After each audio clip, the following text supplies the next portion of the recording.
আল্লাহ পাক মানুষ সৃষ্টি করে কি করেছেন সেটা জানার আগে আমরা এটা জানবো যে আল্লাহ রাব্বুল আলামিন যখন একা ছিলেন তারপর আল্লাহ পাক কি করেছেন, জানতে ইচ্ছা করে না? আচ্ছা, আজকে আমরা হিস্ট্রিটা বলছি, শোনো। আল্লাহ পাক একা ছিলেন, তারপর আল্লাহ সৃষ্টি করেছেন আরশে আজিম। আল্লাহ পাক সৃষ্টি করেছেন কি? আরশে আজিম। আরশ কি জিনিস? যেই আরশের ছায়ায় আল্লাহ পাক কিয়ামতের মাঠে 7 শ্রেণীর মানুষকে ছায়া দিবেন, যেদিন এই ছায়া ছাড়া অন্য কোনো ছায়া থাকবে না। আরশটাকে একটু বুঝি। একটা হাদিসের মধ্যে নবী সাল্লাল্লাহু আলাইহি ওয়াসাল্লাম বলেছেন, নবীর নাম শুনলেই দরুদ পড়বেন, বলবেন সাল্লাল্লাহু আলাইহি ওয়াসাল্লাম। নবীজি বলছেন, দেখো এই পৃথিবী থেকে প্রথম মহাবিশ্বের দূরত্ব হচ্ছে 500 বছরের পথ। কত বছর? 500 বছর। এভাবে দ্বিতীয় মহাকাশ থেকে তৃতীয় মহাকাশ দূরত্ব 500 বছরের পথ। এইভাবে প্রত্যেক আসমানের মধ্যে দূরত্ব হচ্ছে কত বছরের পথ? 500। সপ্তম আসমানের উপরে আছে সিদরাতুল মুনতাহা। কি আছে? এটা একটা কুল গাছ, বড়ই গাছ। নাসা আবিষ্কার করতে পেরেছে, অতএব বিশ্ববাসী বিশ্বাস করবে না। নাসা যদি কালকে বলে হ্যাঁ পাওয়া গেছে সিদরাতুল মুনতাহা, তাহলে বিশ্ববাসী বিশ্বাস করবে। একটা শিরকি দর্শন চলছে, কুফরি দর্শন। ও যখন বলবে হ্যাঁ, তখন সবাই বলে হ্যাঁ, যখন তারা বলে না, সবাই বলে না। আল্লাহ পাকের ওহীর জ্ঞানের কোনো মূল্য নাই সবার কাছে, ইল্লা মাশাআল্লাহ। সিদরাতুল মুনতাহার উপরে আছে কুরসি। কি আছে? কুরসি। আল্লাহ পাকের কুরসি, যেটা আপনি আয়াতুল কুরসির মধ্যে পড়েন, ওয়াসিআ কুরসিয়ুহুস সামাওয়াতি ওয়াল আরদ, মানে আল্লাহ পাকের কুরসিটা আসমান জমিনকে ঘিরে রেখেছে। আর বলে রাখি যে প্রত্যেক ফরজ নামাজের পর যে আয়াতুল কুরসি পড়ে, জান্নাতে যাওয়ার জন্য তার একটাই বাধা, মৃত্যু। মৌত হয়ে গেলে জান্নাতে চলে যাবে। একটা হাদিস আসছে, রাত্রেবেলা ঘুমানোর সময় কেউ যদি আয়াতুল কুরসি পড়ে, সারা রাত আল্লাহর পক্ষ থেকে একজন ফেরেশতা তাকে পাহারা দিবে ইনশাআল্লাহ। এই ফেরেশতা তো দেখা যায় না, দেখা যায়? তো কয়দিন পর যদি বলে যে যা দেখা যায় না তা বিশ্বাস করা যাবে না, আসলে কিন্তু এপিস্টেমোলজি তাদের এটাই, যা দেখে না তা বিশ্বাস করে না। পশ্চিমারা কি ফেরেশতায় বিশ্বাস করে? কেন করে না? এটা তো একটা প্রশ্ন, উত্তরটা আমি বলছি আপনাদেরকে। কারণ তাদের জ্ঞান তত্ত্ব হচ্ছে যা চোখে দেখি না, যা পরীক্ষা নিরীক্ষা পর্যবেক্ষণে আসে না, তার কোনো অস্তিত্ব নাই। এটা ওদের ফিলোসফি অফ এডুকেশন, শিক্ষা দর্শন। এটাকে আমরা ফিলোসফির ভাষায় বলি এপিস্টেমোলজি বা জ্ঞান তত্ত্ব। জ্ঞান তত্ত্ব টিচার যারা আছেন তারা বুঝবেন, তাদের জ্ঞান তত্ত্ব এমন। আর আমাদের জ্ঞান তত্ত্ব উল্টা, টোটালি ডিফারেন্ট। আমরা কি বলি? আমরা বলি ওয়াকুলিল হাক্কু মির রাব্বিকুম, সত্য আল্লাহর পক্ষ থেকে আসে। আমরা বলি যে অদৃশ্যে বিশ্বাস না করা পর্যন্ত কেউ মুমিনই হতে পারবে না। ইমানের কয় পিলার? ইমানের কয় পিলার? 6 পিলার। আমানতু বিল্লাহি, আল্লাহর প্রতি বিশ্বাস করলাম, ওয়া মালাইকাতিহি, তার ফেরেশতাগণের প্রতি, ওয়া কুতুবিহি, আল্লাহ পাকের আসমানি কিতাব সমূহের প্রতি, ওয়া রুসুলিহি, আল্লাহ পাকের রাসূলগণের প্রতি, ওয়াল ইয়াউমিল আখির, পরকালের প্রতি, ওয়াল কদরি খায়রিহি ওয়া শাররি, তাকদীর বা ভাগ্যের ভালো মন্দের প্রতি। এই 6টার একটাও কি চোখে দেখা যায়? আল্লাহকে দেখেছেন? ফেরেশতা দেখেছেন? আমাদের নবীকেও কি দেখেছেন? শুধু কোরআনটা আপনি চোখের সামনে দেখছেন, আর কিচ্ছু আপনি দেখছেন না। পরকাল দেখেছেন? তাকদীর ভাগ্য দেখেছেন? কিচ্ছু দেখে নাই। এই 6টা পিলারে বিশ্বাস না করতে পারলে কেউ মুমিন হতে পারবে না। পারবে? আলিফ লাম মিম যালিকাল কিতাবু লা রাইবা ফি হুদাল লিল মুত্তাকিন। কারা মুত্তাকি? আল্লাযীনা ইউমিনুনা বিল গায়বি। এই যে 6টা গায়েবে যারা বিশ্বাস করে, এরা হলো মুমিন, মুত্তাকি। তাহলে আমাদের জ্ঞানের ভিত্তিটা কি? আমরা অদৃশ্যে বিশ্বাস করি, আর ওদের জ্ঞানের ভিত্তি হচ্ছে ওরা চাক্ষুষ যা দেখে তাতে বিশ্বাস করে। এই জায়গাতেই তো পার্থক্য জ্ঞানতাত্ত্বিক। এই কারণেই ওরা ফেরেশতায় বিশ্বাস করে না, আল্লাহ বিশ্বাস করে না, নবী রাসূলগণে বিশ্বাস করে না। তারা বলছে আল্লাহর সন্তান আছে, নাউযুবিল্লাহ। হ্যাঁ, তারা আসমানি কিতাবে বিশ্বাস করছে না, তার ধর্মের কনসেপ্টে বিশ্বাস করছে না। তারা পরকাল, পুনরুত্থান, হাসর, কিয়ামত, মিজান, পুলসিরাত কিছুই বিশ্বাস করে। বিশ্বাসগত পার্থক্য এখানে। এখন মুমিন মুসলিম হিসাবে আমরা বিশ্বাস করি আল্লাহ পাকের ফেরেশতা আছে না নাই? আছে। এখন এই ফেরেশতারা 8জন ফেরেশতা, বড় বড় 8জন ফেরেশতা, তারা আল্লাহ পাকের আরশটাকে ধরে রেখেছে। কয়জন ফেরেশতা? 8জন। এই 8জন ফেরেশতা আল্লাহর আরশকে টেনে নিয়ে আসবে কিয়ামতের মাঠে। বলেন সুবহানাল্লাহ। আল্লাহ পাকের এমনও ফেরেশতা আছেন যারা একটা ফুৎকার দিবে, জাস্ট একটা ফু, 1 ফুৎকারে পুরো মহাবিশ্ব ধ্বংস হয়ে যাবে। এত শক্তিশালী ফেরেশতা আছে আল্লাহ পাক। আমরা যখন মায়ের গর্ভে ছিলাম, এরকম একজন ফেরেশতাই আল্লাহর পক্ষ থেকে রূহ নিয়ে এসে মায়ের গর্ভে ফুঁকে দিয়েছে এবং আল্লাহর হুকুমে 4টা বিষয় লিখে দিয়েছে। আমরা প্রত্যেকে যখন মায়ের গর্ভে ছিলাম, বয়স ছিল 4 মাস 10 দিন। আমরা তো সব ভুলে গেছি এখন, এগুলো মাত্র 4 মাস 10 দিন। এখন শরীরে শক্তি আছে তো, এই জন্য শৈশব বাল্যকাল সব ভুলে গেছি। আবার একদিন শরীরে শক্তি থাকবে না, তখন আবার আল্লাহ আল্লাহ করা শুরু করবে। 2 দিন ডায়রিয়া হলেই আল্লাহ আল্লাহ শুরু হয়ে যায়। যখন মানুষ সুস্থ থাকে আল্লাহর বিরুদ্ধাচারণ করে, আল্লাহ বলতে কেউ নাই। ঠিক আছে? তো ওই ফেরেশতা লিখে দিয়েছেন 4টা জিনিস আল্লাহর পক্ষ থেকে। 1, সেই ব্যক্তির হায়াত কতটুকু হবে। 2, দুনিয়াতে রিজিক পাবে, কি কি রিজিক পাবে। 3 নাম্বার, তার কাজগুলো কি কি হবে, দুনিয়ায় কি কি কাজ করবে সে। আর 4 নাম্বার, তার সৌভাগ্য, সে সৌভাগ্যবান হবে না দুর্ভাগ্যবান হবে, মানে জান্নাতি হবে না জাহান্নামী হবে। এটা লিখে দেওয়া হয়ে গেছে। এখন এরকম 8 জন বড় বড় ফেরেশতা আল্লাহর আরশটাকে ধরে রেখেছে। আর আমরা বলছি কুরসির কথা। এই কুরসি আসমান জমিনকে ঘিরে আছে। আর আয়াতুল কুরসি যে ব্যক্তি তেলাওয়াত করবে, ইনশাআল্লাহ তাআলা আল্লাহর পক্ষ থেকে একজন ফেরেশতা তাকে সারা রাত পাহারা দিবে ইনশাআল্লাহ। একে অপরকে আল্লাহর জন্য মহব্বত করে। বয়ফ্রেন্ড গার্লফ্রেন্ড ট্রেডিশন বলা হচ্ছে না। বয়ফ্রেন্ড গার্লফ্রেন্ডের হারাম জেনার ভালোবাসা বলা হচ্ছে না। কি বলা হচ্ছে? দিনের জন্য, আল্লাহর জন্য দুজন পরস্পরকে ভালোবাসে, আল্লাহর জন্যই বিচ্ছেদ ঘটে। 5 নাম্বার, সেই ব্যক্তি যাকে, যুবক ভাই শোনেন ভালো করে, সেই ব্যক্তি যাকে কোনো সুন্দরী নারী জেনার জন্য ডাকে। সুন্দরী উচ্চ বংশের কোনো মেয়ে নিজেই জেনা করার জন্য ডাকে, কিন্তু যুবক বলে আমি আল্লাহকে ভয় করি, ইন্নী আখাফুল্লাহ, আমি আল্লাহকে ভয় করি। এরকম যুবক আছে এখনো বাকি সমাজে? এখন তো ইচ্ছা করেই মানুষ জেনা করে। এখন তো জেনা এত সহজ, মানুষ 1000, 1500, 2000 টাকা দিয়ে জেনা করতে পারে। এই সমাজে জেনা সহজ, বিয়ে হয়েছে কঠিন। এই সমাজে জেনাটা সহজ হয়ে গেছে, বিয়েটা কঠিন হয়ে গেছে। এই জন্য বিয়ের ঝামেলা অনেকে যেতে চায় না। জেনা করেই তো আমি যা উদ্ধার করার করছি। বিয়ে করলে খাওয়াতে হবে, নিজের গায়ে দাঁড়াতে হবে, এই লাগবে সেই লাগবে, সুবহানাল্লাহ। কিন্তু প্রিয় ভাই মনে রাখবেন, যদি আপনি জেনা থেকে বেঁচে থাকতে পারেন, আল্লাহ পাক আপনাকে সাক্ষাৎ মৃত্যুর হাত থেকেও বাঁচাতে পারেন। এটা আমি এমনি এমনি বলি নাই, দলিল দিচ্ছি। জেনা এমন একটা পাপ, যেই পাপ থেকে যদি কোনো যুবক নিজেকে বাঁচাতে পারে, আল্লাহ পাক তাকে সাক্ষাৎ মৌতের হাত থেকেও বাঁচাতে পারবে ইনশাআল্লাহ। কিভাবে? 3 বন্ধু যাচ্ছে রাস্তা দিয়ে, হঠাৎ করে ঝড়, বন্ধু 3 জন ঢুকে গেল গুহার মধ্যে। কিসের মধ্যে? গুহায়, যে পাহাড়ি এলাকায় আপনারা থাকেন যারা, গুহার মধ্যে। হঠাৎ করে পাহাড়ের পাথর দিয়ে গুহার মুখটা বন্ধ হয়ে গেল। এখন খোলার কোনো অপশন নাই।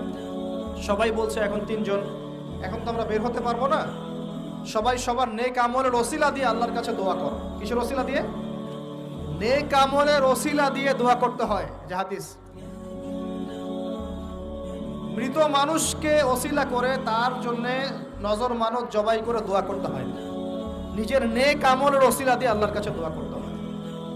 আল্লাহ পাক এখন দোয়া শুনলেন। একজন বলছে আমি আমার পিতা মাতাকে খুব খেদমত করতাম, তাদেরকে দুধ পান না করে দুধ পান করাতাম না, নিজেও করতাম না, ছেলেদেরকে করাতাম না।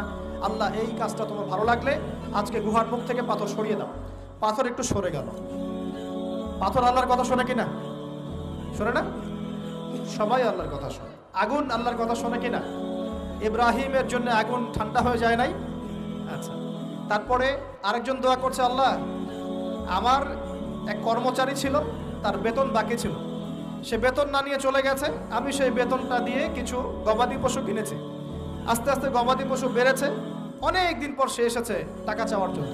তা আমি বলেছি সবই তোমার, সব নিয়ে চলে যাও। সে বলেছে আপনি কি ফাইজলামি করতেছেন আমার সাথে? আমার টাকা আমাকে দেন। না, তোমার টাকা দিয়ে আমি এটা কিনেছিলাম, আজকে বংশবৃদ্ধি হয়েছে, সব তোমার, নিয়ে যাও। সে নিয়ে গেল। সে বলছে আল্লাহ, এই কাজ যদি তোমার সন্তুষ্টির জন্য করে থাকি, আজকে আমাকে বাঁচাও। পাথর একটু সরে গেল। এবার তৃতীয় ব্যক্তি, এই ছেলে বলছে, যুবক ছেলে, আল্লাহ আমার একজন চাচাতো বোন ছিল। কে ছিল? এই যে বয়ফ্রেন্ড গার্লফ্রেন্ড, খালাতো বোন, চাচাতো বোন, এখন তো বিচ্ছিরি অবস্থা। এখন এমন একটা অবস্থা, পশ্চিমা সভ্যতার রিপোর্টগুলো পড়ে দেখি, ভাইও বোনের সাথে জেনা করে না। ওদের ওখানে নিজের আপন পিতার দ্বারাও মেয়ে সেক্সুয়াল হ্যারাসমেন্টের শিকার হয়। ওরা আমাদেরকে শেখায় এখন ভালো কোনটা মন্দ, আর আমরাও আমাদের মাথাটা কবে যে বিক্রি করে দিলাম, ওদের কাছ থেকে ভালো মন্দ শিখতে হচ্ছে। কোরআন সুন্নাহ বাদ দিয়ে ওদের কাছ থেকে ভালো মন্দ শিখতে হচ্ছে। তো চাচাতো বোনকে সে খুব ভালোবাসতো, তাকে সে পেতে চাইতো, মানে তার সাথে সেক্সুয়াল সম্পর্ক করতে চাইতো। আমাকে 1000 বা 100 স্বর্ণ মুদ্রা দিতে পারো, দিনার, তাহলে আমি তোমার সাথে সেক্স করব, মানে জেনা করবো না, আউযুবিল্লাহ। সেই ছেলে অনেক কষ্ট করে এই টাকাগুলো বা এই দিনারগুলো অর্জন করে, কামাই করে, দিন রাত পরিশ্রম করে, ঠিক আপনারা যেমন করছেন। আর তো এরপর সে তার স্বর্ণ মুদ্রা দেয়, দিয়ে বলে যে এখন আমাকে আমার কাজ করতে দাও। তখন সেই মেয়ে রাজি হয়। ঠিক যে মুহূর্তে তারা সেক্সুয়াল সম্পর্কটা করবে, ঠিক ওই মুহূর্তেই এই মেয়ে বলে ওঠে, হে আল্লাহর বান্দা, আল্লাহকে ভয় করো। আমি সারা জীবন আমার সতীত্বকে ধরে রেখেছি, কাউকে দেইনি, আমি কারোর সাথে এরকম অন্যায় করি নাই, আমি খারাপ মেয়ে নই, তুমি আমার ইজ্জতটা নষ্ট করো না। কে বলছে কথা? মেয়ে। ওই অবস্থা থেকে কি একটা ছেলের উঠে আসা সম্ভব? এটা কি এতটাই সহজ? এটা কিন্তু সহজ না। সত্যি কথা বলতে এই বিষয়টা কিন্তু এতটাও সহজ না। যারা অবিবাহিত তারা হয়তো বুঝতে পারবে না, বিবাহিতরা বুঝতে পারছে। তো ওই অবস্থা থেকে সেই টাকাগুলো না নিয়ে সেই স্বর্ণমুদ্রা মেয়েকে দিয়ে ওখান থেকে সেই ছেলে উঠে আসে আল্লাহর ভয়ে। সে এখন গুহার মধ্যে আটকা পড়েছে, আল্লাহকে বলছে, আল্লাহ ওই দিন ওই কাজ যদি তোমার সন্তুষ্টির জন্য করে থাকি, আজকে আমাকে মৃত্যুর হাত থেকে বাঁচাও। সমস্ত পাথর দপদপ করে সরে গেল। এটা কিন্তু কোনো গাল গল্প না, এটা বনু ইসরাইলের ঘটনা, সত্য ঘটনা। এই হাদিস থেকে আমি আপনাকে দলিল দিচ্ছি যে যদি জেনার মতো পাপ থেকে আমি সরে আসতে পারি, সাক্ষাৎ মৌত থেকে আল্লাহ বাঁচাতে পারে। প্রিয় ভাই, সেই যুবক আরো সে ছায়া ছায়া পাবে যে তার যৌবনকালটাকে আল্লাহর পথে কাটিয়েছে, এবং যাকে কোনো সুন্দরী মেয়ে জেনার জন্য আহ্বান করে, সে বলে আমি আল্লাহকে ভয় করি। আমরা তওবা করি, আমরা কোনো প্রকার জেনার পাপে যাব না ইনশাআল্লাহ। যদি হারাম কোনো সম্পর্ক থেকে থাকে, আজকেই এই নাম্বার ডিলিট করে ফেলতে হবে। আল্লাহ পাক তৌফিক দান। ডিলিট করার আগে আবার ফোন করে বলেন না যে আজকে থেকে আর কথা বলবো না, তাহলে এই কথা আর কোনোদিন শেষ হবে না। একবারই বন্ধ, ডিসকানেক্টেড। কার জন্য? আল্লাহর জন্য। এবং এটা করার পরে আল্লাহকে বলতে হবে, আল্লাহ শুধু তোমার ভয়ে এবং তোমার সন্তুষ্টি পাওয়ার জন্য আমি জেনা থেকে বেরিয়ে আসলাম। আল্লাহ তুমি আমাকে হেদায়েত দাও, ঈমান দাও, আমল দাও, এবং তোমার রাস্তায় আমাকে বেহিসাব রিজিক দাও। এবং নেককার কুমারী, নেককার প্রেমময়ী, তাকওয়াবান, মুত্তাকি একজন স্ত্রী আল্লাহ তুমি আমাকে দান করো। ইনশাআল্লাহ আল্লাহ পাক আপনাকে দান করো। আল্লাহ পাক দান। আল্লাহ পাকের জমিন প্রশস্ত, আল্লাহর হাত প্রশস্ত। আল্লাহর হাতকে সংকীর্ণ মনে করবেন না, আল্লাহর জমিনকে সংকীর্ণ মনে করবেন না। আল্লাহ পাক যাকে ইচ্ছা বেহিসাব রিজিক দিতে পারে ইনশাআল্লাহ। আল্লাহ পাক আমাদের সবাইকে বেহিসাব রিজিক দান করুন বলি আমিন। আর কে? আর সেই ব্যক্তি যে এত গোপনে দান করে, যার বাহাত জানে না ডান হাত কি দান করেছে, যার বাহাত জানে না ডান হাত কি দান করেছে। আমাদের মতো নয় যে 10,000 টাকা দান করলে সবাইকে না জানানো পর্যন্ত ঘুম হচ্ছে না, এমন নয়। দান এমন গোপনে করে যে তার বাহাত জানে না ডান হাত কি দান করছে। আল্লাহ পাক আমাদের সবাইকে গোপনে দান করার তৌফিক দেন। এর মানে এই না যে প্রকাশ্যে দান করা যায় না, প্রকাশ্যেও দান করা যায়। অন্যকে উৎসাহিত করার জন্য প্রকাশ্যেও দান করা যায়, কিন্তু গোপন দান আল্লাহর কাছে অনেক বেশি পছন্দের। আর 7 নাম্বার সেই ব্যক্তি যে নীরবে নিভৃতে গোপনে আল্লাহর কথা স্মরণ করে কাঁদে এবং তার চোখ দিয়ে অশ্রু প্রবাহিত হয়। এই 7 শ্রেণীর মানুষকে আল্লাহ পাক কিয়ামতের মাঠে আরশের ছায়া ছায়া দিবে ইনশাআল্লাহ। আমরা কি পেতে চাই? আল্লাহ পাক এই আরশ সবার আগে সৃষ্টি করেছেন। তারপর কি সৃষ্টি করেছেন? কলম। কি? কলম। কলম সৃষ্টি করে আল্লাহ পাক বলেছেন উকতুব, লিখো। কলম বলছে মাযা আকতুব, আমি কি লিখবো? আল্লাহ বলছেন কিয়ামত পর্যন্ত যা হবে সব লিখো। লাউহে মাহফুজে কলম লেখা শুরু করেছে, কিয়ামত পর্যন্ত যা হবে সব লেখা হয়ে গেছে। অতএব রিজিক নিয়ে আপনার টেনশন করার কোনো দরকার নেই। যা লেখা হয়েছে পাবেন ইনশাআল্লাহ। যদি হালাল পথে চান হালাল পথে পাবেন, হারাম পথে চাইলে হারাম পথে পাবেন। আপনি যা তাকদিরে আছে এর বাইরে আপনি কিছু পাবেন যতই চেষ্টা করেন। আল্লাহ পাক আমাদের সবাইকে তাকদির নিয়ে সন্তুষ্ট থাকার তৌফিক দান করুন। এই তো প্রথম বিশ্বযুদ্ধে কত মানুষ মারা গেছে? 3 থেকে 4 কোটি। 3 থেকে 4 কোটি। নবী সাল্লাল্লাহু আলাইহি ওয়াসাল্লাম এবং সাহাবীরা যত যুদ্ধ করেছেন ইসলামের জন্য, সবগুলো যুদ্ধের পরিসংখ্যান মিলালে 10,000 মানুষও মারা যায় নাই। 10,000ও না। আর তোমাদের শুধু প্রথম বিশ্বযুদ্ধেই 3 থেকে 4 কোটি মানুষ মারা গেছে। সেকেন্ড ওয়ার্ল্ড ওয়ারে মারা গেছে 7 থেকে 8 কোটি মানুষ। ভিয়েতনাম যুদ্ধে এরকম প্রায় 4 থেকে 5 লক্ষ, আরও বেশি হতে পারে। চায়নায়, রাশিয়ায়, আপনার ইতালিতে যে বড় বড় রেভলিউশনগুলো হয়েছে, দেখবেন লক্ষ লক্ষ মানুষ মারা গেছে, লক্ষ লক্ষ। এই যে শুরু হয়েছে ইউক্রেন রাশিয়া, এই যুদ্ধ এত তাড়াতাড়ি থামবে না, এই যুদ্ধ এত দ্রুত বন্ধ হবে না, এটা কন্টিনিউয়াসলি চলতে থাকবে। ওদের প্ল্যান ছিল সিরিয়াকে নিয়ে, সিরিয়াকে কেন্দ্র করে তার একটা মালহামা চেয়েছিল, গ্রেট ওয়ার, বিশ্বযুদ্ধ। ওটা হয়নি, আলহামদুলিল্লাহ হয়নি, আলহামদুলিল্লাহ হয়নি। এখন নতুন পরিকল্পনা হচ্ছে এই যে ইউক্রেন রাশিয়া ইস্যু নিয়ে সারা ওয়ার্ল্ডে একটা ফেতনা সৃষ্টি করা। অলরেডি তারা ফেতনা সৃষ্টি করেই ফেলেছে। গ্যাসের দাম বেড়ে গেছে, তেলের দাম বেড়ে গেছে, এক্সপোর্ট ইম্পোর্ট কলাপস করছে, অনেক সমস্যা হচ্ছে। এবং এটাকে জিয়ে রাখা হচ্ছে অস্ত্র দিয়ে, প্রযুক্তি দিয়ে, হ্যাঁ, ট্যাঙ্ক দিয়ে, সমরাস্ত্র দিয়ে ওরা জিয়ে রাখছে যুদ্ধটাকে, যে চলুক, কন্টিনিউয়াসলি চলতে থাকে। কারণ তাদের উদ্দেশ্য হচ্ছে পুরো বিশ্বে একটা ম্যাসাকার যুদ্ধ লাগানো। এটা আস্তে আস্তে আপনারা বুঝতে পারবেন, আমাকে কিছুই বলতে হবে না, আস্তে আস্তে আপনারা এমনি বুঝতে পারবেন। সারা বিশ্বে একটা গ্রেট ওয়ার হতে পারে, যেটাকে মিলিটারি অ্যাফেয়ার্স যারা বুঝেন তারা বলেন যে নিউক্লিয়ার ওয়ার বা পারমাণবিক যুদ্ধের কথা বলেন। এটা কিন্তু আমাদের দরজায় দাঁড়িয়ে আছে। আমরা দোয়া করি এমনটা না হোক, কিন্তু হতে পারে। আমরা দোয়া করি এমনটা না হোক, কিন্তু হতে পারে। হলে কি হবে সেই চিন্তা আমাদের করতে হবে। তো যারা বলে ইসলাম তরবারির জোরে ছড়িয়েছে, তাদের এইসব কথা বলার কোনো অধিকার নাই, এতে লজ্জা করা উচিত। কারণ শুধু ফার্স্ট ওয়ার্ল্ড ওয়ারেই 3 থেকে 4 কোটি মানুষকে তারা মেরে ফেলেছে। আমরা কি তরবারের জোরে ইসলাম প্রচার করেছি, নাকি আদর্শের জোরে হয়েছে? আদর্শ দেখে, মুসলিমদের চরিত্র দেখে, তাদের চারিত্রিক মাধুর্য দেখে, কোরআন সুন্নাহর প্রামাণ্যতা দেখে লক্ষ লক্ষ মানুষ ইসলাম কবুল করেছে, আলহামদুলিল্লাহ। এখনো করছে, আলহামদুলিল্লাহ। এখন যে সারা বিশ্বে মানুষ মুসলিম হচ্ছে, কোন জায়গায় মুসলিমরা গলার জোরে, তরবারের জোরে ইসলাম প্রচার করছে দেখান দেখি।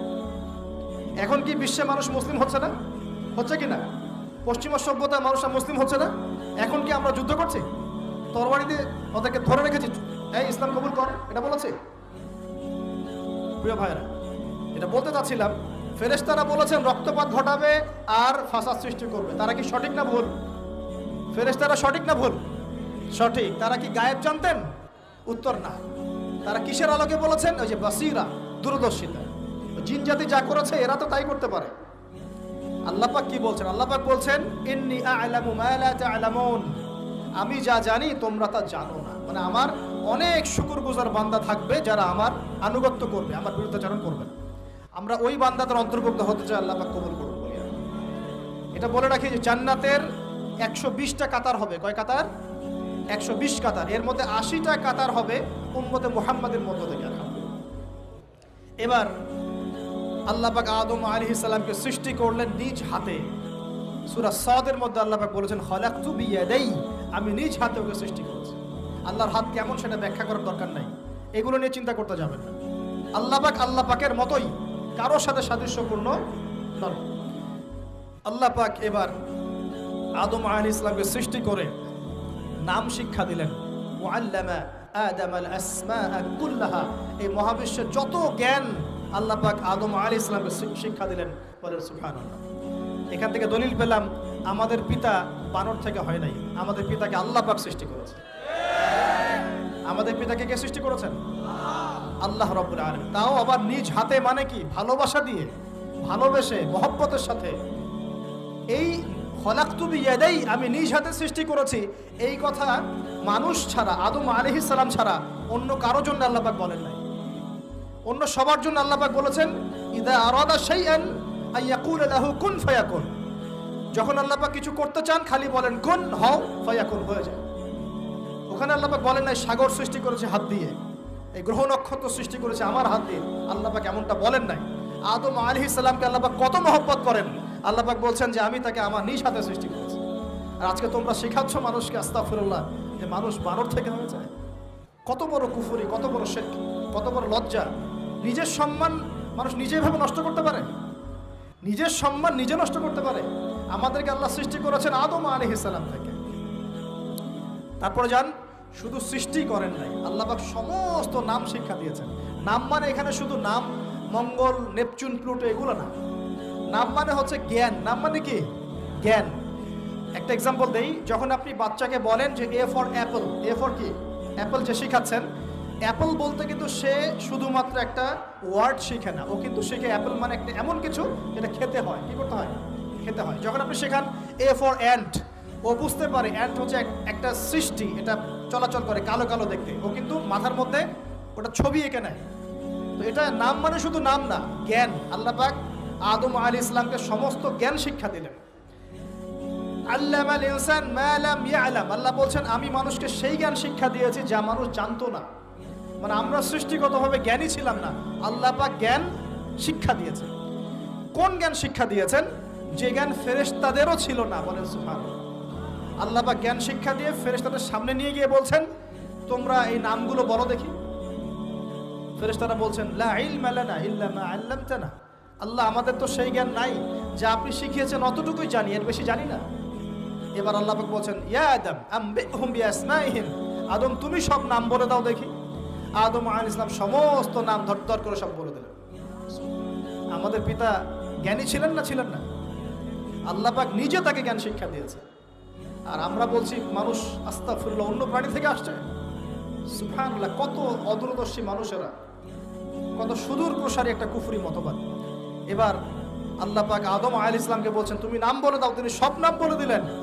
এবার গিয়ে আল্লাহ পাক ফেরেশতাদেরকে বলছেন এবার তোমরা একটা কাজ করো, ইয কুলনা লিল মালাইকাতি ইসজুদু লি আদম, তখন আল্লাহ পাক বলছেন যে আমি ফেরেশতাদেরকে বললাম তোমরা সবাই এখন আদমকে সিজদা করো। বলেন সুবহানাল্লাহ। কত সম্মান আমাদের পিতা। মহাবিশ্বে ফেরেশতাদের সামনে আল্লাহ পাক তাকে সিজদা করালেন ফেরেশতাদেরকে দিয়ে। ফাসাজাদু, সবাই সিজদা করলো, ইল্লা ইবলিস। কে সিজদা করলো না? ইবলিস। এখানে একটা বিষয় মনে রাখেন, আমাদের পিতাকে কিসের কারণে সম্মানিত করা হয়েছে? শারীরিক গঠন, চেহারার সৌন্দর্য, টাকা পয়সা, রিজিক, কোনটার কারণে? এইটাই মনে রাখবেন। মুসলিম উম্মাহ যদি আজকে সারা বিশ্বের নেতৃত্ব দিতে চায়, সবাইকে জ্ঞানী হতে হবে, জ্ঞানের বিপ্লব ঘটাতে হবে। বলেন সুবহানাল্লাহ, বলেন আমিন। এই জ্ঞানের বিপ্লব ঘটাতে পারলে ইনশাআল্লাহ মুসলিম উম্মাহ আবার সেই জায়গায় যাবে যেখান থেকে আমরা এসেছি। জ্ঞান ছাড়া আমরা কিচ্ছু করতে পারবো না।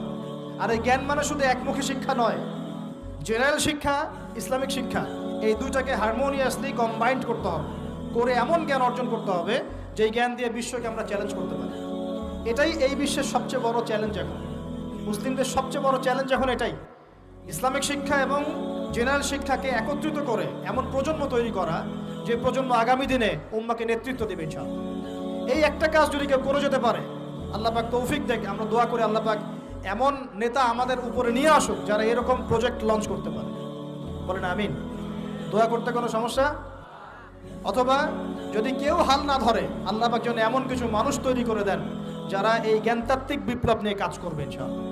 এটা সবচেয়ে ইম্পর্টেন্ট কাজ এখন, না হলে আজকে থেকে 20-30 বছর পরে এই প্রজন্মকে আপনি আর খুঁজে পাবেন না। দেখবেন এমন প্রজন্ম চলে আসছে যারা বলবে আল্লাহর সাথে আমাদের কোনো সম্পর্ক নাই, নামাজ পড়বে না, রোজা রাখবে না, যাকাত দিবে না, আল্লাহকে চিনবে না। দেখে নিয়েন, আমরা দোয়া করি এমনটা না হোক, কিন্তু যদি আমরা হাল ছেড়ে দিই এখন এমনটাই হবে সামনে। এটা খিদিরের দৃষ্টিভঙ্গি দিয়ে আপনাদেরকে বললাম, জ্ঞানতাত্ত্বিক রেভলিউশন দরকার। যদি কেউ কোনো উদ্যোগ না গ্রহণ করে, অ্যাটলিস্ট বাসায় পারিবারিকভাবে হলেও আপনাকে শেখাতে হবে সন্তানকে, কোনো অপশন নাই। এবার ফাসাজাদু, সবাই সিজদা করেছে, ইল্লা ইবলিস, ইবলিস করে নাই। কেন করছে না? ইবলিসের সমস্যাটা কি? ইবলিসকে আল্লাহ পাক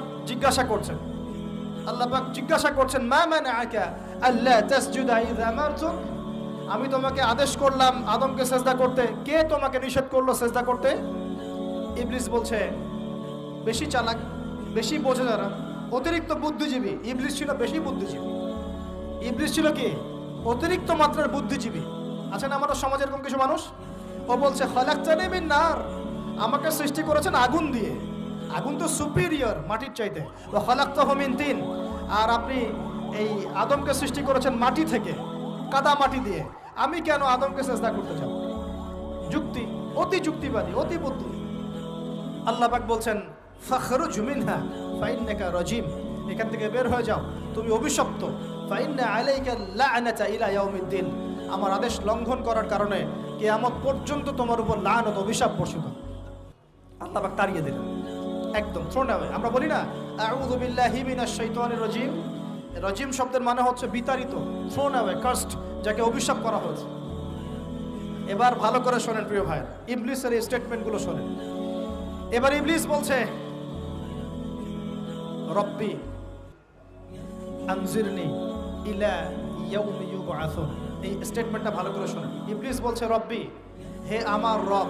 ইবলিস বলছে রব্বি, হে আমার রব। ইবলিস বলছে রব্বি, হে আমার রব, আমাকে অবকাশ দিন, আনজিরনি, আমাকে অবকাশ দিন, ইলা ইয়াউমি ইউবআসুন, কিয়ামত দিবস পর্যন্ত। ইবলিস আল্লাহকে বিশ্বাস করে কি করে না? ইবলিস আস্তিক না নাস্তিক বলেন? ইবলিস বলছে রব্বি। রব্বি মানে কি? হে আমার রব। রব্বি মানে রব না, রব্বি মানে আমার রব। রব্বুন মানে রব, রব্বুহু তার রব, রব্বুহুম তাদের রব, রব্বুকা মানে তোমার রব, রব্বুকুম মানে তোমাদের রব, রব্বি মানে কি? আমার রব, রব্বুনা আমাদের রব। এটা গ্রামার, বুঝতে পারছেন? ইবলিস বলছে রব্বি মানে কি? হে আমার রব, আনজিরনি, আমাকে অবকাশ দিন, ইলা ইয়াউমি ইউবআসুন, কিয়ামত দিবস পর্যন্ত। ইবলিস আস্তিক না নাস্তিক? তাহলে এখন বলেন তো, আমরা যারা দুনিয়াতে আল্লাহকে অস্বীকার করছি তারা ইবলিসের চেয়ে বড় না ছোট? দলিল দিলাম তো নাকি এমনি এমনি বললাম? আচ্ছা, আল্লাহ পাক বলছেন যাও, ফাইন্নাকা মিনাল মুনজারিন, তোমাকে অবকাশ দেয়া হলো। কারণ কিয়ামত পর্যন্ত সময় আল্লাহর কাছে খুব বেশি কিছু না, এক দিনেরও কম, অল্প সময়, একটা সকাল একটা সন্ধ্যার মতো। ঠিক আছে, দিলাম, যাও। এবার ইবলিস চ্যালেঞ্জ করছে। এই চ্যালেঞ্জটা আমাদের সবাইকে মনে রাখতে হবে, সারা জীবন ইবলিসের এই স্টেটমেন্টটা মনে রাখতে হবে। সেটা কি? ইবলিস বলছে ফাবিমা আগওয়াইতানি, সূরা আরাফ পড়ে দেখবেন। ইবলিস বলছে ফাবিমা আগওয়াইতানি, আপনি যে আদমের কারণে আমাকে আজকে বের করে দিলেন জান্নাত থেকে, লা আকুদান্না লাহুম সিরাতাকাল মুস্তাকিম, আমি সেই আদমের সরল পথে ওত পেতে বসে থাকবো, চুপটি খাপটি মেরে বসে থাকবো, খাপটি মেরে ওর জন্য বসে থাকবো। আর সুম্মা লাতিয়ান্না মিন বাইনি আইদিহিম, আমি অবশ্যই তার সামন থেকে আসবো। সুম্মা লাতিয়ান্নাহুম মিন বাইনি আইদিহিম, আমি আদম সন্তানদের সামন থেকে আসবো, সামন থেকে মানে সরাসরি ওয়াসওয়াসা দিব। ওয়া মিন খালফিহিম, পেছন থেকে আসবো মানে পিছন থেকে ওয়াসওয়াসা দিব। ওয়া আন আইমানিহিম, ডান দিক থেকে ওয়াসওয়াসা দিব। ওয়া আন শামাইলিহিম, বাম দিক থেকে আসবো। ওয়া লা তাজিদু আকসারাহুম শাকিরিন, আপনি বেশিরভাগ আদম সন্তানকে শুকরগুজার পাবেন না। ইবলিস ঠিক বলেছে না ভুল বলেছে? বেশিরভাগ মানুষ নামাজ পড়ে না, বেশিরভাগ মানুষ সুদ খায় কি খায় না, বেশিরভাগ মেয়ে এখন বেপরদায় চলে কি চলে না, বেশিরভাগ মানুষ এখন অন্যায় করে কি করে না, বেশিরভাগ মানুষই আল্লাহ থেকে দূরে চলে। ইবলিস কিন্তু ঠিকই বলেছে, ঠিক বলে নাই? আচ্ছা, আল্লাহ পাক বলছেন ঠিক আছে যাও, তোমার চ্যালেঞ্জ তোমার জায়গায়, তবে আমার বান্দারা যদি সারা জীবনও অন্যায় করার পরে একবার, যদি খালি একবার, একটাবার মন থেকে তাওবাতান নাসুহা মানে প্রকৃত তওবা করে, খালেস তওবা করে, আল্লাহর কাছে ফিরে আসে, বলে আস্তাগফিরুল্লাহ, আল্লাহ আমাকে মাফ করে দাও, রব্বিগফির ওয়ারহাম, আল্লাহ মাফ করো, ক্ষমা করো, আস্তাগফিরুল্লাহাল্লাযী লা ইলাহা ইল্লা হুয়াল হাইয়ুল কাইয়ুম ওয়া আতুবু ইলাইহি, বা আমার কাছে একটাবার যদি মাফ চায়, ক্ষমা চায়, তার সারা জীবনের গুনাহ আমি মাফ করে দেব ইনশাআল্লাহ। আর কি চাই? ওই যে বললাম না, আমাদেরকে ভালোবেসে আল্লাহ সৃষ্টি করেছেন। এবার ইবলিস চলে গেল, আর আদম আলাইহিস সালামের পাঁজর থেকে আল্লাহ পাক সৃষ্টি করলেন হাওয়া আলাইহিস সালাম। মানে সুবহানাল্লাহ, কারণ সঙ্গিনী ছাড়া আমরা চলতে পারবো না। পারবো?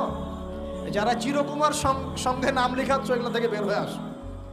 এখন চিরকুমার থাকার টেন্ডেন্সি মানুষের, চিরকুমার থাকতে হবে কেন? সঙ্গীর দরকার আছে কি নাই? আছে। একা একা লাগে, মানুষ একা একা চলতে পারে না।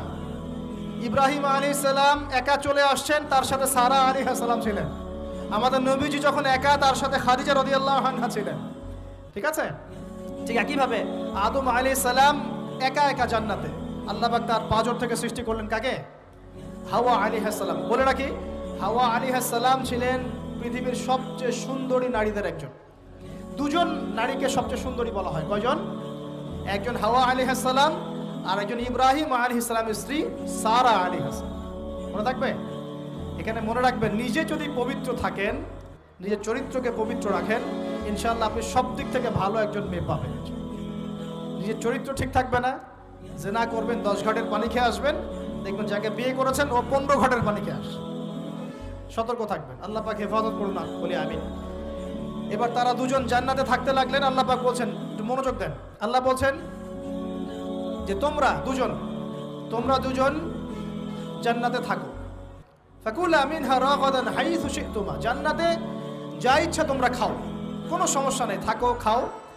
ওয়ালা তাকরাবা হাদিহি শাজারা, কিন্তু একটা আদেশ করছি তোমাদেরকে, এই যে গাছটা দেখছো এই গাছের কাছেও যাবে না। শব্দগুলো বোঝার চেষ্টা করো। আল্লাহ পাক বলছেন না যে গাছের ফল খাবে না, আল্লাহ পাক বলছেন গাছের কাছেও যাবে না। ঠিক যেমন আল্লাহ বলছেন ওয়ালা তাকরাবু আমওয়ালাল ইয়াতীম, এতিমের মালের কাছেও যাবে না। আল্লাহ বলছেন না এতিমের মাল খেও না। আল্লাহ বলছেন ওয়ালা তাকরাবু জিনা, জেনার কাছেও যেও না। আল্লাহ কিন্তু বলছেন না জেনা করো না। ঠিক একই ভাষায় আল্লাহ পাক বলছেন ওয়ালা তাকরাবা হাদিহি শাজারা, তোমরা দুজন এই গাছের কাছেও যাবে না। That's all. আর কোনো সমস্যা নাই, জান্নাতে থাকো। এবার তারা জান্নাতে থাকতে লাগলেন। থাকতে থাকতে এক পর্যায়ে ইবলিস ওয়াসওয়াসা দেওয়া শুরু করলো। কি ওয়াসওয়াসা দিল যে আমাদের পিতা মাতা সেখানে চলে গেলেন? ভাবার বিষয় তো নাকি? কি এমন বললো ইবলিস যে তা আমাদের পিতা মাতা রিসিভড হয়ে গেলেন? এই কথাটা আছে সূরা তাহায়। কোন সূরা? তাহা পড়ে দেখবেন। আল্লাহ পাক বলছেন ইবলিস আমাদের পিতাকে বোঝাচ্ছে, বলছে ইয়া আদম, হে আদম, হাল আদুল্লুকা, আমি কি তোমাকে জানিয়ে দিব, আমি কি তোমাকে জানিয়ে দিব, খবর দিব, আলা শাজারাতিল খুলদি ওয়া মুলকিন লা ইয়াবলা, এমন একটা গাছের কথা কি জানিয়ে দিব যেই গাছের কাছে গেলে বা তার ফল খেলে তুমি দুটো জিনিস পাবে, চিরস্থায়িত্ব পাবে, কোনোদিন মরবে না, আর বিশাল ক্ষমতার মালিক হবে। অন্য আয়াতে আসছে যে তোমরা ফেরেশতা হয়ে যাবে। এই দুটো কথা। তাহলে কি প্রলোভন দিল? চিরস্থায়িত্বের প্রলোভন এবং কি অমরত্বের প্রলোভন, অমরত্ব এবং ক্ষমতা। একটু মনোযোগ দেন। এই দুনিয়াতে যারা আল্লাহর পথ থেকে বিচ্যুত হয়ে গেছে বেশিরভাগ এই দুইটার ফাঁদে পড়েছে, হয় ক্ষমতার ফাঁদে, না হলে দুনিয়ার এই যে মোহ, অমরত্ব, দুনিয়ার জীবন নিয়ে পড়ে থাকা, এই দুনিয়ার প্রেমেই মানুষ নিজের পথ হারিয়ে ফেলেছে। এই দুটোই হয়েছে। এক পর্যায়ে পিতা মাতা চলে গেলেন, ফল খেয়ে ফেললেন, যদিও বা ফল খাওয়ার কথাটা কোরআনে নাই, কোরআনে আছে তারা গাছের কাছে চলে গেলেন। কি হলো গাছের কাছে যাওয়ার পরে? ফালাম্মা যাকাশ শাজারা, ফালাম্মা যাকাশ শাজারা, আল্লাহ পাক বলছেন যখন তারা গাছের কাছে চলে গেলেন। ভাই লক্ষ্য করেন, যখন তারা গাছের কাছে চলে গেলেন প্রথম যে ঘটনা ঘটলো, বাদাত লাহুমা সাওআতুহুমা, তাদের যে কাপড় ছিল জান্নাতের কাপড়, গায়ে কাপড়টা থাপাস করে খুলে পড়ে গেল। এখানে যদি আপনার কাপড়টা খুলে যায় কেমন লাগবে? বা কেউ যদি জোর করে কাপড় আপনার খুলে ফেলে কেমন লাগবে? কেউ যদি 10 জন জোর করে ধরে আপনার কাপড় খুলে দেয় কেমন লাগবে? আপনি নিজের জীবনের চাইতে বেশি কাপড়টা ধরে রাখার দিকে মনোযোগী হবেন না? আমাদের পিতা মাতাকে শয়তান জান্নাতে ফেরেশতাদের সামনে নগ্ন করে দেয়, কাপড় খুলে পড়ে গেল। তার মানে জান্নাতে আমাদের পিতা মাতাকে নগ্ন করেছে কে? ইবলিস। তাহলে দুনিয়াতে যারা এখন আমাদের গা থেকে কাপড় খুলতে চায়, বেপর্দায় চলতে চায়, পর্দাকে কুপ্রথা বলে, কুসংস্কার বলে, যারা বলে যে অশ্লীলতার বিপ্লব ঘটুক, পোশাকের কোনো বাধা ধরা নিয়ম না থাকুক, সবাই স্বাধীন, যারা নগ্নতা অশ্লীলতার প্রচার প্রসার চায়, যারা মুসলিমদের গা থেকে কাপড় খুলতে চায়, এরা তাহলে কার হয়ে কাজ করছে? যেই কাজ শয়তান করেছে জান্নাতে ওই কাজই তারা করছে এখন জমিনে। কথা কি প্রমাণ করতে পারলাম? প্রথম দুর্ঘটনা কোনটা? প্রথম দুর্ঘটনা এটা নয় যে তারা আল্লাহর হুকুম আহকাম ত্যাগ করেছেন, আল্লাহকে অস্বীকার করেছেন, কুফরি করেছেন, শিরিক করেছেন, এগুলো হয়নি প্রথমে। সর্বপ্রথম দুর্ঘটনা হয়েছে গা থেকে কাপড় খুলে পড়ে গেছে, তাও জান্নাতে সবার সামনে। এবার আমাদের পিতামাতার কি অবস্থা চিন্তা করেন, লজ্জাস্থান প্রকাশিত হয়ে গেছে। এবার তারা জান্নাতের গাছের পাতা ছিঁড়ে ছিঁড়ে ছিঁড়ে গা এই লজ্জাস্থান ঢাকা শুরু করলেন। এটা সূরা আরাফের মধ্যে আছে। এবার আল্লাহ পাক তাদেরকে বললেন, আলাম আকুল লাকুমা, আমি কি তোমাদের দুজনকে বলি নাই, ইন্নাশ শাইতানা লাকুমা আদুউম মুবিন, শয়তান তোমাদের স্পষ্ট শত্রু, আমি কি তোমাদেরকে বলি নাই? এবার আমাদের পিতামাতা দরদর করে চোখের পানি ফেলে দিয়ে আল্লাহকে বলছেন, রব্বানা যালামনা আনফুসানা ওয়া ইল্লাম তাগফির লানা ওয়া তারহামনা লানাকুনান্না মিনাল খাসিরিন। এই দোয়া করার পর আল্লাহ পাক তাদেরকে মাফ করে দিলেন, বলে সুবহানাল্লাহ। কিন্তু জান্নাতে আর থাকা হলো না, জান্নাতে আর থাকা হলো না। আমরা অনেকে মনে করি এই ঘটনার কারণে হয়তো আল্লাহ পাক তাদেরকে নামিয়ে দিয়েছেন, এই কথাও ঠিক না। কেন ঠিক না? কারণ আল্লাহ পাক দুনিয়া সৃষ্টি করেছেন আগে, আর আল্লাহ আগেই মানুষ সৃষ্টি করার আগেই আল্লাহ পাক বলেছেন দুনিয়াতে আমার খলিফা পাঠাবো। তার মানে দুনিয়াতে যে আদম আলাইহিস সালামকে পাঠানো হবে এটা আগে থেকেই লেখা ছিল। এবার নামিয়ে দিচ্ছেন আল্লাহ পাক, কুল নাহবিতু মিনহা জামিআ, তোমরা সবাই এখন নেমে যাও। কে কে নেমে যাও? আদম, হাওয়া, ইবলিস সব নেমে যাও। কোথায় নেমে যাও? দুনিয়াতে নেমে যাও। এই হাদিসটা কি জানেন? হাদিসটা শুনে রাখেন, এটা আখিরুজ জামান বা কিয়ামতের আলামত সংক্রান্ত হাদিসগুলোর মধ্যে পাবেন। আল্লাহর রাসূল সাল্লাল্লাহু আলাইহি ওয়াসাল্লাম বলেছেন, কিয়ামতের আগে আগে আমার উম্মতের মধ্যে, ভালো করে শোনেন, কিয়ামতের আগে আগে আমার উম্মতের মধ্যে একদল মানুষ বের হবে যারা মদ পানকে হালাল মনে করবে। কাকে? মদ পান করাকে হালাল মনে করবে। যারা বাদ্যযন্ত্র, গায়িকা, নায়িকা এগুলো নিয়ে নর্তকী নাচাবে রাতের বেলা, এগুলোকে হালাল মনে করবে। যারা অশ্লীলতা, বেহায়াপনাকে জায়েজ করে নিবে। ঠিক আছে, এরকম কয়েকটা পাপের কথা বলে নবীজি বলছেন একদিন সকালবেলা আল্লাহ পাক তাদেরকে ঘৃণিত বানরে পরিণত করবে। এটা হবে সামনে, কখন কিভাবে হবে আল্লাহ ভালো জানে। এবার আমি কনসেপ্টে চলে আসি। এই যে পৃথিবীতে নেমে আসলাম, তাহলে আমরা কোত্থেকে আসছি ভাই? আমরা কি পৃথিবীর অধিবাসী ছিলাম? আমরা জান্নাতে ছিলাম, ওখান থেকে আল্লাহ পাক পাঠিয়েছে। এবার পৃথিবীতে এসে আদম আলাইহিস সালামের যুগে খুব একটা দুর্ঘটনা ঘটে নাই, একটা ঘটেছে। কয়টা? একটা।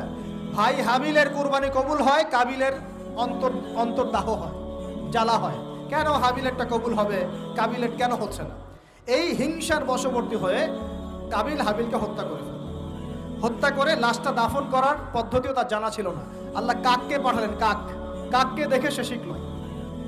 প্রথম দুর্ঘটনা হচ্ছে হাবিল কাবিলের দুর্ঘটনা।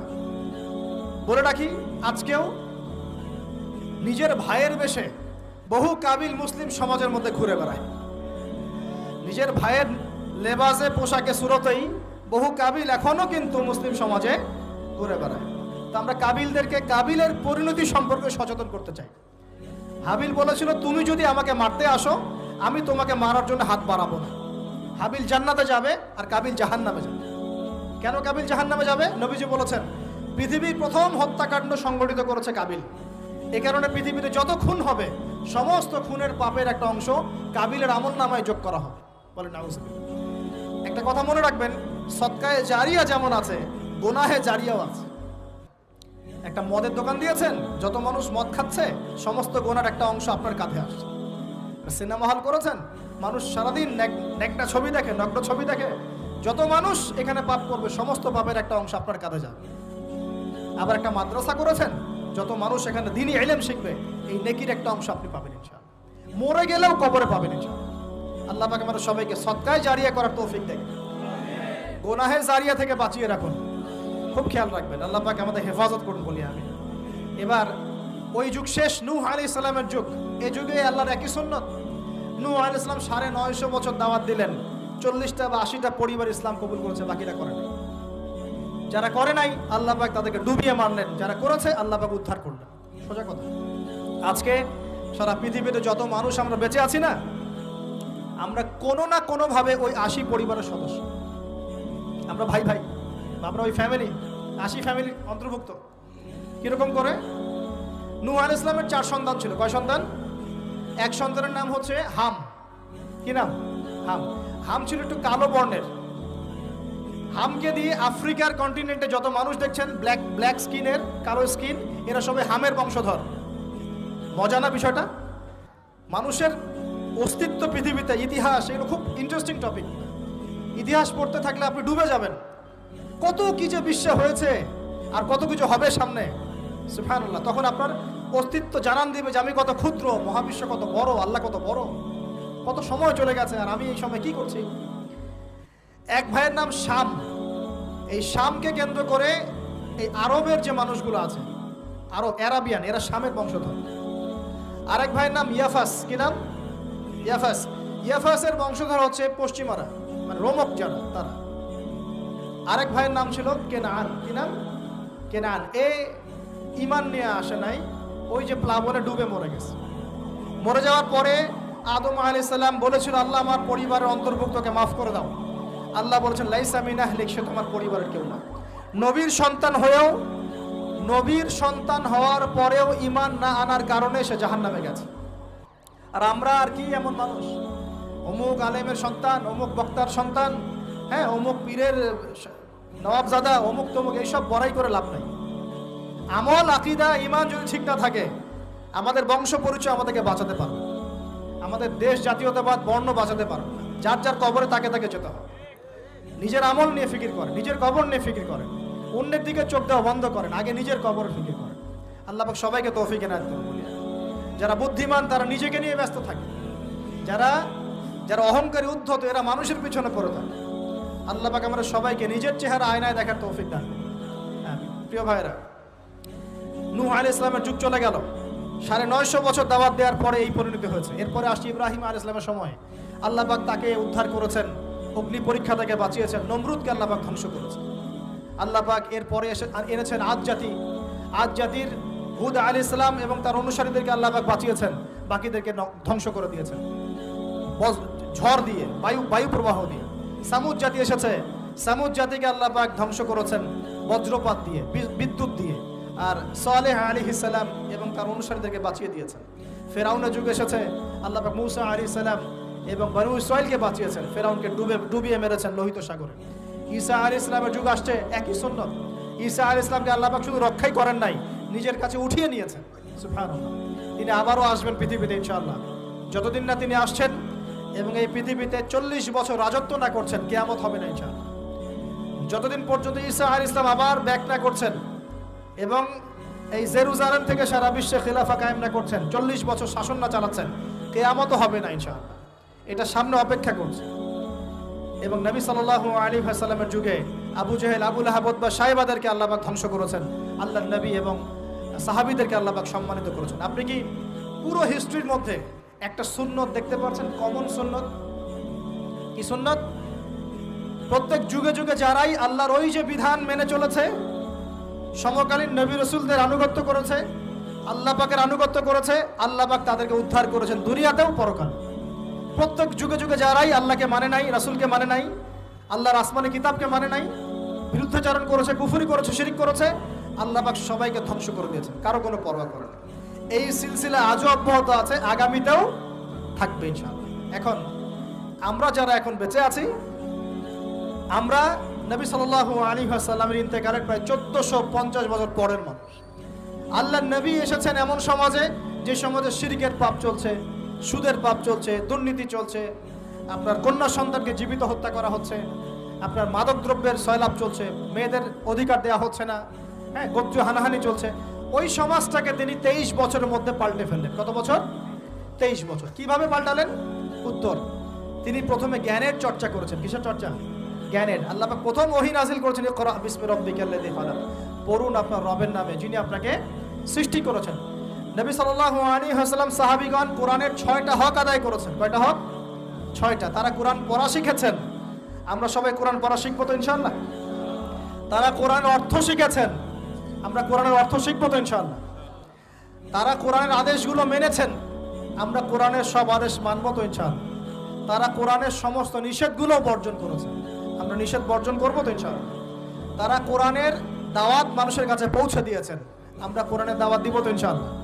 এবং 6 নাম্বার, তারা কোরআনের বিধানগুলোকে বাস্তবায়ন করেছেন, আমরাও বাস্তবায়নের চেষ্টা করবো তো ইনশাআল্লাহ। এই 6টা হক আদায়ের ফলে 23 বছরের ব্যবধানে জাহেলি মক্কা একদম সোনালী মক্কায় পরিণত হয়েছে। 23 বছর পরের মক্কায় আপনি কোনো সুদ পাবেন, কোনো শিরক পাবেন, কোনো মূর্তি পূজা পাবেন, কোনো মেয়ের অবমাননা পাবেন, কোনো জেনা, কোনো ব্যভিচার, কোনো ধর্ষণ, কিচ্ছু পাবেন? 23 বছর পরের মক্কায় কোনো পাপ পাবেন না। কিভাবে সমাজ পরিবর্তন হলো? এই কোরআনের হক আদায়ের মধ্য দিয়ে হয়েছে, নবীর সুন্নাত প্রতিষ্ঠার মধ্য দিয়ে হয়েছে। এরপর কি থেমে গিয়েছিল? উত্তর, না। এরপর আবু বকর সিদ্দিকের যুগ এসেছে, প্রায় 2 থেকে আড়াই বছর তিনি শাসন কার্য চালিয়েছেন। ওই যুগে কি মানুষ আবার খারাপ হয়ে গিয়েছিল? উত্তর, না, বরং ইসলাম আরো বেগবান হয়েছে আলহামদুলিল্লাহ। এরপর এসেছে ওমর রাদিয়াল্লাহু আনহুর যুগ। কত বছর? প্রায় 10 বছর। কত বছর? 10 বছর। এই 10 বছরে কি মুসলিমরা আবার খারাপ হয়ে গিয়েছিল? ওমর রাদিয়াল্লাহু আনহুর কোর্টের মধ্যে কি প্রতিদিন কেস আসতো? সারা বছরে একটা কেসও আসতো না। মানুষ এত ভালো ছিল, সারা বছরে একটা কেসও আসতো না। বরং যারা রাষ্ট্রীয় পর্যায়ে দায়িত্বশীল ছিল তারা এসে বলতো যে আমাদের ভাতাগুলো বন্ধ করে দেন, বসে বসে বেতন নিব কেন, কোনো তো কেসই আসে না, বসে থাকবো কেন। এরকম সমাজ ছিল। একজন ব্যক্তি খুঁজে পাওয়া যেত না যে নামাজ পড়ে না, একজন মুসলিম পাওয়া যেত না যে জাকাত দেয় না সামর্থ্য থাকলে, এমন মুসলিম খুঁজে পাওয়া যেত না যে কোরআন পড়তে জানে না, হাদিসের চর্চা করে না, যে দাওয়াতি কাজ করে না, যে আল্লাহর পথে দাওয়াত এবং জিহাদে আত্মনিয়োগ করে না, এমন মুসলিমই খুঁজে পাওয়া যেত না। এরপরে আসলো উসমান রাদিয়াল্লাহু আনহুর যুগ। ওই যুগে ফিতনা শেষের দিকে সৃষ্টি হওয়া শুরু হলো। কোন বিষয়কে কেন্দ্র করে? কোরআন সংকলনকে কেন্দ্র করে ফিতনা সৃষ্টি হলো। আতাতায়ীদের বিদ্রোহীদের হাতে উসমান রাদিয়াল্লাহু আনহুকে নির্মমভাবে শাহাদাত বরণ করতে হয়েছে। তিনি প্রায় 12 বছর শাসন কার্য চালিয়েছেন। ইসলাম আরও এগিয়ে গেছে। এরপর এসেছে আলী রাদিয়াল্লাহু আনহুর যুগ। আলী রাদিয়াল্লাহু আনহুর খেলাফতে ওই উসমান রাদিয়াল্লাহু আনহুর ঘটনাকে কেন্দ্র করে, হত্যাকাণ্ডকে কেন্দ্র করে মুয়াবিয়া রাদিয়াল্লাহু আনহু এবং আলী রাদিয়াল্লাহু আনহুর মাঝখানে একটা ব্যাটল, একটা যুদ্ধ হয়ে গেছে। এর নাম হলো সিফফিনের যুদ্ধ। কিসের যুদ্ধ? সিফফিন। যাই হোক, এক পর্যায়ে আলী রাদিয়াল্লাহু আনহুকে এরকম বিদ্রোহীদের হাতে, খারেজিদের হাতে শহীদ হতে হয়। বলেন ইন্না লিল্লাহি ওয়া ইন্না ইলাইহি রাজিউন। তারপরে হাসান রাদিয়াল্লাহু আনহু অল্প কয়েকদিন শাসন কার্য চালান। তারপর উম্মার ঐক্যের খাতিরে তিনি তার শাসন কার্যের ভারটাকে মুয়াবিয়া রাদিয়াল্লাহু আনহুর হাতে সুপর্দ করে দেন, যা ছেড়ে দিলেন। মুয়াবিয়া রাদিয়াল্লাহু আনহুর সময় থেকে উমাইয়াদের শাসন শুরু হয়। উমাইয়ারা শাসন করেছে প্রায় 132 হিজরি পর্যন্ত। কত হিজরি? 132 হিজরি পর্যন্ত, প্রায় 92 ইয়ার্স, 92 বছর তারা শাসন করেছে। এ সময় ইসলাম আরও এগিয়ে গেছে, পিছিয়ে যায় নাই। ফিতনা এসেছে, দমন করা হয়েছে। মুসলিমরা বীর দর্পে বিশ্বের বুকে শাসন কার্য চালিয়েছে। এরপর এসেছে আব্বাসীয়দের খেলাফত। জাব নদীর যুদ্ধে উমাইয়াদের পরাজয়ের পরে আব্বাসীয়রা ক্ষমতায় আসে। তারাও ইসলামকে এগিয়ে নেওয়ার চেষ্টা করছিল, ইসলাম এগিয়ে যাচ্ছিল, জ্ঞান বিজ্ঞানের প্রসার হচ্ছিল। আলহামদুলিল্লাহ, ইসলাম পিছিয়ে যায় নাই, মুসলিমরা পিছিয়ে যায় নাই। সারা বিশ্বে দাপটের সাথে আমরা চলেছি। তারপর আস্তে আস্তে ওই আব্বাসীয়দের পতন শুরু হলো। কাদের হাতে? এই তাতারিদের হাতে, মঙ্গোলিয়ানদের। মাত্র 40 দিনের ব্যবধানে পুরো বাগদাদের মধ্যে প্রায় 20 থেকে 25 লক্ষ মানুষকে হত্যা করা হয়েছে। বাইতুল হিকমা ধ্বংস করে দেওয়া হয়েছে, লাইব্রেরি ধ্বংস করে দেওয়া হয়েছে, বইপত্রকে নদীতে ফেলে দেওয়া হয়েছে। তারা ছিল উগ্র জাতি। মঙ্গোলিয়ানদের নাম শোনে নাই? হালাকু খান নাম শুনেছেন? চেঙ্গিস খান, হালাকু খান নাম শোনে নাই? ওদের হাতে মুসলিমদের ব্যাপক দমন পীড়ন সহ্য করতে হয়েছে। এভাবে যুগে যুগে তারপর ক্রুসেডাররা আসছে। ক্রুসেড 1টা 2টা 3টা ক্রুসেড হচ্ছে। আস্তে আস্তে উসমানীয়দের রাইজিং হয়েছে, ফাতেমি খেলাফত এসেছে, মামলুকদের শাসন এসেছে। এদিকে মোগলরা শাসন করেছে, কর্ডোভার দিকে আব্দুর রহমান তারা শাসন করেছে। মানে এক কথায় সারা বিশ্বে মুসলিম শাসন ছিল। অটোমান এম্পায়ার 1923 এই সময়ের দিকে, 1914 থেকে 1923 এই সময় পর্যন্ত অটোমান এম্পায়াররাই বিশ্বে ছিল। তারপরে মুসলিমরা আস্তে আস্তে রাষ্ট্র ভাগ করে ফেলেছে। প্রত্যেক রাষ্ট্র টুকরা টুকরা হয়ে গেছে, ইউনিটি নষ্ট হয়ে গেছে, রাষ্ট্রের ভিতরে বিভিন্ন ফাসাদ তৈরি করে দেওয়া হয়েছে, মুসলিমদের ঐক্য ভেঙে গেছে, ইকোনমি দুর্বল হচ্ছে। সব মিলিয়ে আজকে মুসলিমদের আজকে এই অবস্থা হচ্ছে। আমাদের এখন যুবকরা চিনে না আল্লাহকে, নামাজ পড়তে মানুষ খুঁজে পাওয়া যাচ্ছে না, যাকাত দেওয়ার মানুষ পাওয়া যায় না। রমজান মাসে পার্ট টাইম রোজা রাখে, পার্ট টাইম তারাবি পড়ে, পার্ট টাইম জুমায় আসে, পার্ট টাইম ঈদে নামাজ পড়ে। প্রজন্ম আস্তে আস্তে এই জায়গায় চলে আসছে। আল্লাহকে চিনে না, রাসূলকে চিনে না, ইসলামের হিস্ট্রি জানে না, আমাদের শেকড় জানে না। এমনি এমনি হয়নি, লাস্ট 100 বছরে এই জায়গায় আমরা আসছি। লাস্ট 100 বছরের হিস্ট্রি ভালো করে পড়ে দেখবেন, বলার সময় নেই এখানে। লাস্ট 100 বছরের হিস্ট্রি পড়ে দেখবেন, যে জায়গায় আমরা ছিলাম সেখান থেকে একদম তলানিতে নেমে চলে আসছে। এখন প্রশ্ন হচ্ছে, এই অবস্থায় কি চিরস্থায়ী থাকবো, নাকি এখান থেকে আমরা সামনে যাব? সামনে যে এমনি এমনি যাওয়া হবে না এটা নিশ্চিত। সামনে যাওয়ার জন্য কিছু কাজ এবং ক্রাইটেরিয়া মেনটেন করতে হবে। আমরা জানি এরপরে আসবে ইমামুল মাহদির শাসন, তারপরে আসবে নবী ঈসা আলাইহিস সালামের শাসন, তারপরে দাজ্জালকে মেরে ফেলা হবে। আর দাজ্জালকে মেরে ফেলার আগে দাজ্জাল তার অনুসারীদেরকে নিয়ে বিশ্ব শাসন করবে 40 বছর। সরি, 40 বছর না, 40 দিন। 40 দিন। প্রথম দিন হবে 1 বছরের সমান, দ্বিতীয় দিন হচ্ছে 1 মাস, তৃতীয় দিন 1 সপ্তাহের সমান। তারপরে দিনগুলো আমাদের দিনের মতোই। এরপর ঈসা আলাইহিস সালামের আগমনের মধ্য দিয়ে তার ধ্বংস হবে। এরপর ইয়াজুজ আর মাজুজ বের হবে। ইয়াজুজ আর মাজুজ খুব হিংস্র হবে, তাদেরকে হত্যা করার ক্ষমতা মুসলিমদের থাকবে না। মুসলিমরা তুর পাহাড়ে আশ্রয় নেবে। আল্লাহ পাকের গজবে তাদের ঘাড়ের মধ্যে একটা ভাইরাস জন্ম নেবে, এতে তারা মারা যাবে। বড় বড় নখরওয়ালা প্রাণী আল্লাহ পাঠাবেন, পাখি, এরা এসে এদেরকে উঠিয়ে উঠিয়ে কোনো জায়গায় ফেলে দিবে, মহাবিশ্বের কোনো এক জায়গায় এনে ফেলে দিবে। তারপর আল্লাহ পাক বৃষ্টি বর্ষণ করবেন, প্রচুর বৃষ্টি বর্ষিত হবে এবং বিশ্বের এই জমিনটা উর্বর হবে। তখন একটা ডালিম দেখেছেন? ডালিম, একটা ডালিম একটা পরিবার খাবে। একটা ডালিমের খোসার মধ্যে একটা পরিবার আশ্রয় নিতে পারবে। এত বড় বড় ফসল হবে। 40 বছর ঈসা আলাইহিস সালাম এই বিশ্বকে শাসন করবেন ন্যায়ের ভিত্তিতে, আদালতের ভিত্তিতে। ঘাটে মহিষ এক ঘাটে পানি খাবে, বাঘে মহিষ এক ঘাটে পানি খাবে, কেউ কারো উপর জুলুম করবে না। এরপর তার বিয়ে শাদী হবে, সন্তান হবে এবং তার ইন্তেকালও হবে স্বাভাবিকভাবে, এবং তাকে দাফন করা হবে নবী মুহাম্মদ সাল্লাল্লাহু আলাইহি ওয়াসাল্লামের কবরের পাশে। রওজার পাশে। এরপরে মানুষ আবার খারাপ হওয়া শুরু করবে, এতটা খারাপ হবে যে মানুষ রাস্তার মোড়ে মোড়ে জেনা ব্যভিচারে লিপ্ত হবে, কুকুর শেয়ালের মতো। এই অবস্থায় পশ্চিম দিক থেকে সূর্য উঠবে এবং ব্যবসায়ী ব্যবসা করতে বসেছে, কাপড় খুলেছে, এই কাপড় গুটিয়ে নেওয়ার আগে কিয়ামত হয়ে যাবে। একজন ব্যক্তি পানির বোতল খুলেছে, পানি মুখে দেওয়ার আগেই কিয়ামত হয়ে যাবে। একজন ব্যক্তি বাসা থেকে বের হয়েছে, বাসায় ফেরত যাওয়ার আগে কিয়ামত হয়ে যাবে। উটকে পানি পান করানোর আগে কিয়ামত হয়ে যাবে। ওই সময় তওবার দরজা বন্ধ হয়ে যাবে। এই ইসরাফিল আলাইহিস সালাম সিংহায় ফুঁক দিয়ে দিবেন, মহাবিশ্ব ধ্বংস হয়ে যাবে। আল্লাহ পাক দ্বিতীয় ফুৎকারের মধ্য দিয়ে আবার সবাইকে উঠাবেন এবং এই দুনিয়ার জীবনে আমরা যে কাজগুলো করেছি এর হিসাব আমাদেরকে দিতে হবে। সেদিন যদি আমরা আল্লাহর কাছে প্রত্যেকটা কাজের হিসাব দিতে পারি, কোরআন সুন্নাহর উপর থাকতে পারি, আল্লাহর বিধিবিধান মেনে চলতে পারি, এই কারাগারের জীবনে আল্লাহর বিধান মেনে চলতে পারি, ইনশাআল্লাহ যেই জান্নাত থেকে আসছি আবার সেখানে ফিরে যাবো ইনশাআল্লাহ। আর যদি ওই দিন আমরা হিসাব দিতে ব্যর্থ হই, আল্লাহ না করুক, তাহলে ওই ইবলিসের সাথে তার অনুসারীদের সাথে আমাদের সবাইকে জাহান্নামে থাকতে হবে বলে নাউজুবিল্লাহ। এভাবে হিস্ট্রি শুরু হয়েছে, হিস্ট্রি শেষ হবে। এই দুনিয়া চিরস্থায়ী হবে না, আর আমাদের অবস্থা এমন থাকবে না। এখন শেষ কথা হচ্ছে, এই অবস্থা থেকে উত্তরণের জন্য আমাদের কি করণীয় হচ্ছে? উত্তর, আমাদের প্রথম দরকার জ্ঞান চর্চা। কি দরকার ভাই? জ্ঞান চর্চা, প্রচুর জ্ঞান চর্চা প্রয়োজন। জ্ঞান নাই কিছুই করতে পারবে না। দ্বিতীয় কাজ হলো আমাদের সবার দরকার জানা অনুযায়ী আমল করা। জানা অনুযায়ী আমল করা, যে যত বেশি জানি আমল করার চেষ্টা করি, আল্লাহ পাক তৌফিক দান করুন। এরপর দরকার আদর্শ পরিবার গড়ে তোলা। পারিবারিক আদর্শ সুন্দর হলে পরে সমাজটা সুন্দর হবে ইনশাআল্লাহ। আল্লাহ পাক আমাদের সবাইকে আদর্শ পরিবার গড়ার তৌফিক দান করুন। দিনদার মেয়েকে বিয়ে করবেন, দিনদার ছেলেকে বিয়ে করবেন, অল্পে তুষ্ট থাকবেন, পরিবারের বিষয়ে সবর করবেন এবং সন্ততিদেরকে মানুষ করে যাওয়ার চেষ্টা করবেন। এরপর দরকার আমাদের হালাল রিজিক।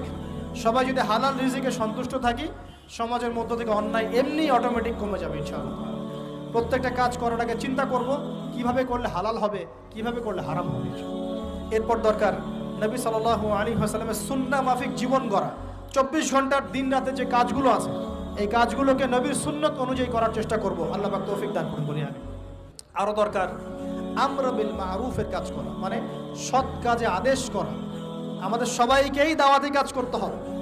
একজন দুজন করবে, বাকিরা করবে না এমন নয়, সবাইকেই পার্ট টাইম হলেও দাওয়াতি কাজ করতে হবে। নামাজ আপনি পড়ছেন, নামাজের দাওয়াত দেন। আপনি যাকাত দিচ্ছেন, যাকাতের দাওয়াত দেন। আপনি রমজান মাসে রোজা রাখছেন, অন্য ভাইকেও রোজা রাখতে উৎসাহিত করেন। আপনি সুদ খাচ্ছেন না, অন্য ভাইকেও নিষেধ করেন, ভাই আপনিও খায় না। আমি যা করি সেটা আপনি অবশ্যই প্রচার করবেন, আপনি যা করেন সেটা আপনি প্রচার করবেন, যা করেন না সেটা বলতে যাওয়ার দরকার।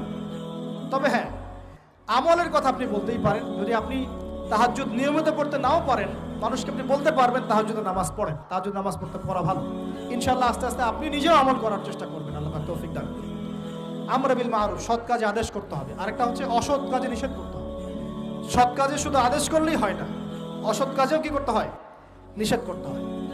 মনে রাখবেন, শুধু সৎ কাজে আদেশ করলেই জীবনেও কোনোদিন আপনার উপর কোনো বালা মুসিবত, বিপদ আপদ, গালি তহমত আসবে না। যখন আপনি সৎ কাজে আদেশের সাথে সাথে অসৎ কাজেও নিষেধ করা শুরু করবেন, তখন চতুর্দিক থেকে আপনার উপরে বাধা আসা শুরু হবে। এটাই সুন্নত। তবে এটা নবীর সুন্নত। আল্লাহ পাক বলছেন, কুনতুম খায়রা উম্মাহ উখরিজাত লিন-নাস তা'মুরুনা বিল মা'রুফ ওয়া তানহাউনা 'আনিল মুনকার ওয়া তু'মিনুনা বিল্লাহ।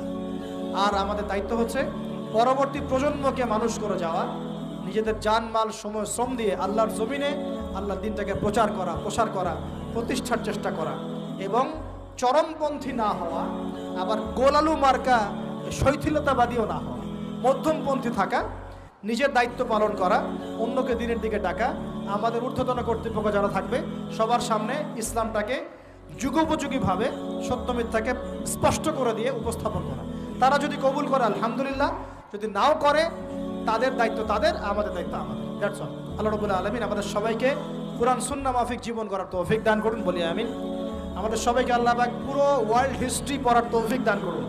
কোরআনের জ্ঞানী হওয়ার তৌফিক দেন, এর অর্থ বোঝার তৌফিক দান করুন, নবীর সুন্নাহ মাফিক জীবন করার তৌফিক দান করুন, হালাল খাওয়ার তৌফিক দেন, আদর্শ পরিবার গড়ার তৌফিক দান করুন এবং দিন ইসলামকে বিজয়ী করার জন্য আমাদের জানমাল সময় শ্রম ব্যয় করে আল্লাহর পথে কাজ করার তৌফিক এনায়েত করুন। সকলেই বলে আমিন। أقول قولي هذا أستغفر الله لي ولكم ولسائر المسلمين. بارك الله لنا ولكم بالآية الحكيم إنه تعالى جواد كريم.